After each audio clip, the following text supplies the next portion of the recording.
બડોલ ગામની સીમમાં ડ્રોનની મદદથી પકડી પાડવામાં આવ્યું ગાંજાનું વાવેતર।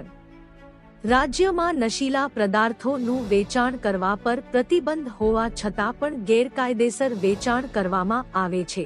આવું વેચાણ કરનારની પોલીસ દ્વારા એની શોધખોળ કરીને આવું કરનારની વિરુદ્ધ પોલીસ ફરિયાદ નોંધવામાં આવે છે।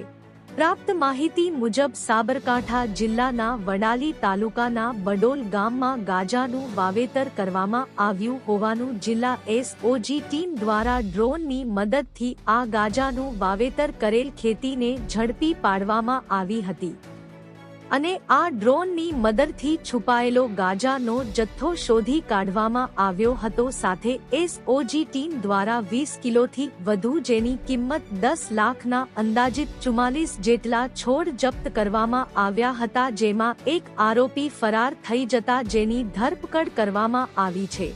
આ તમામ બનાવની ફરિયાદ નોંધીને આગળની કાર્યવાહી હાથ ધરવામાં આવેલ છે।